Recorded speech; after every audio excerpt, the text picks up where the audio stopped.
It's a duty of today's Indian designer to be very mindful that he has to uphold and kind of project Indian textile, Indian craft, Indian dyeing techniques, and so many things that we do to the best of the capacities.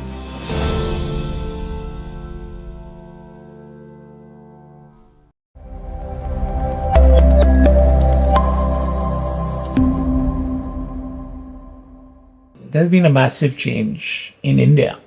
Everything happens, everything follows, everything which is visual is in sync with what happens to a country on a whole. Right.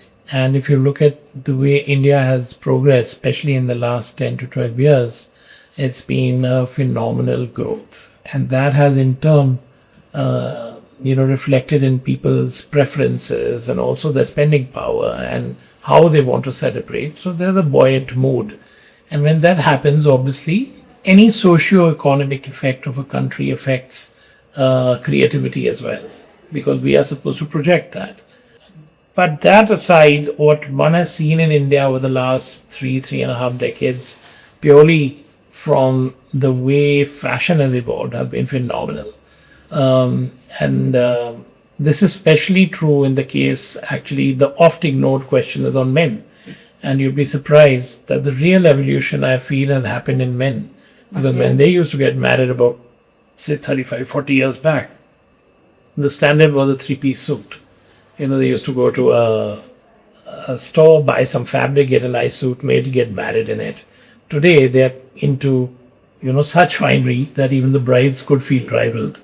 So that whole transitional thing that has happened from the bride to the groom to all the people who attend weddings and all the people who are sort of celebrating with the family have been absolutely phenomenal.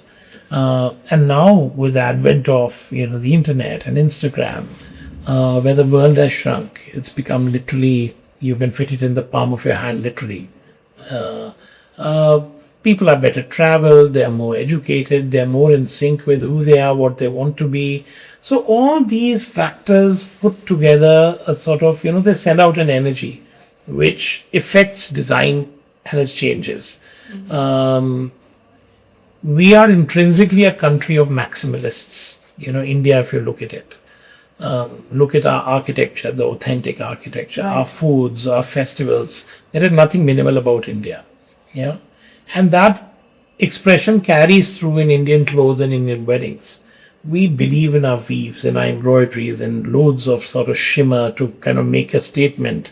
So all these factors really come together that essentially any design process is rooted out of the core DNA of a country.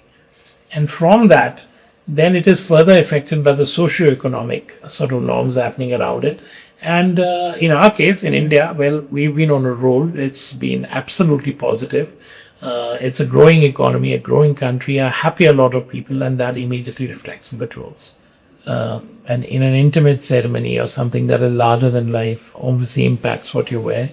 Whether it's a big, mega, grand Indian wedding, or is it a destination wedding, that impacts what you wear. You're right about the fact that there are some brides now who want literally their own life chronicled on the outfit. That has started happening. We've been making quite a few customized pieces, which are absolute couture luxury, but taking in vital elements, very important moments of a person's life, and weaving that, embroidering that through, the garment itself. So all these things are happening. I mean, we have today people who are much more experimental than they ever were. The buzzword of sustainability is now prevalent a lot, but it's been a part of Indian couture forever. Okay. And the reason for that is the clothes we make, for example, whether it's for brides, grooms, or families, or anybody who wants to buy high-end luxury couture, they're timeless clothes. They don't age. So we've had now daughters and sons of our brides and grooms from 25, 30 years back coming with their clothes to us because they love them so much, they want them altered and fixed. There can't be any better example of sustainability. We've actually managed to make a garment live for 25 years, 30 years and it is being reused again. So couture never had an issue with sustainability. Sustainability comes into play more with high street, with fast fashion, which is bought and used once or twice and thrown away, only to be changed again. And that, I think, is more like over consumerism in play. So fortunately, we've always been good practitioners of sustainability. No, I think when it comes to any high quality luxury brand or designer, these are the basics we follow, that we use the best fabrics, the best materials, so they stand the test of time. The embroidery shouldn't be brittle and beads shouldn't break. The metal shouldn't tarnish. The fabric shouldn't wither away, unless, of course, you're using a malmal or a chiffon or an organza, Exactly. which can't stand that duration of time. By and large, if you use superior silks and velvets and everything, which is what we do, there shouldn't be any major issue. But it also depends a lot on care. So, I mean, you can buy something beautiful, but you don't look after it, then obviously it's not going to stand the test of time. Actually, minimalism, of course, can exist. It will coexist. It does coexist. And not only in clothes, in interiors, in homes, everywhere. But can we say that can we have a minimal Indian wedding? Sure. But maybe 5% of the people will go for that. 90% of India loves their weddings big and bold. Minimalism has nothing to do with color. There can be a very minimal outfit. There can be a fuchsia minimal outfit. There can be a gold minimal outfit.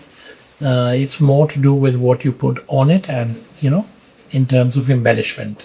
We are the best craftspersons in the world. There is nobody better than us. And I think that in itself is reason enough. If you want the best, you go to the best. There's really no other answer for that. No, all we want to know is because they have a different culture in their own countries. Not Pakistan really. It's very similar to... That is similar, but we've seen brides coming from Dubai also. We've seen from Gulf countries coming. Middle East again resonates a lot with India and its sensibilities. We personally have been involved with nearly 11 royal families of the Middle East. Okay. Without naming anybody, two of the current rulers of two countries were Valaya grooms. So I'm just trying to tell you that this happens all the time.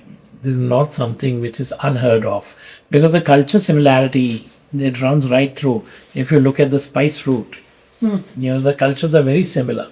You would even find a lot of words which are similar when you talk. Textile is a canvas for couture. We can't create anything magical if our canvas is poor.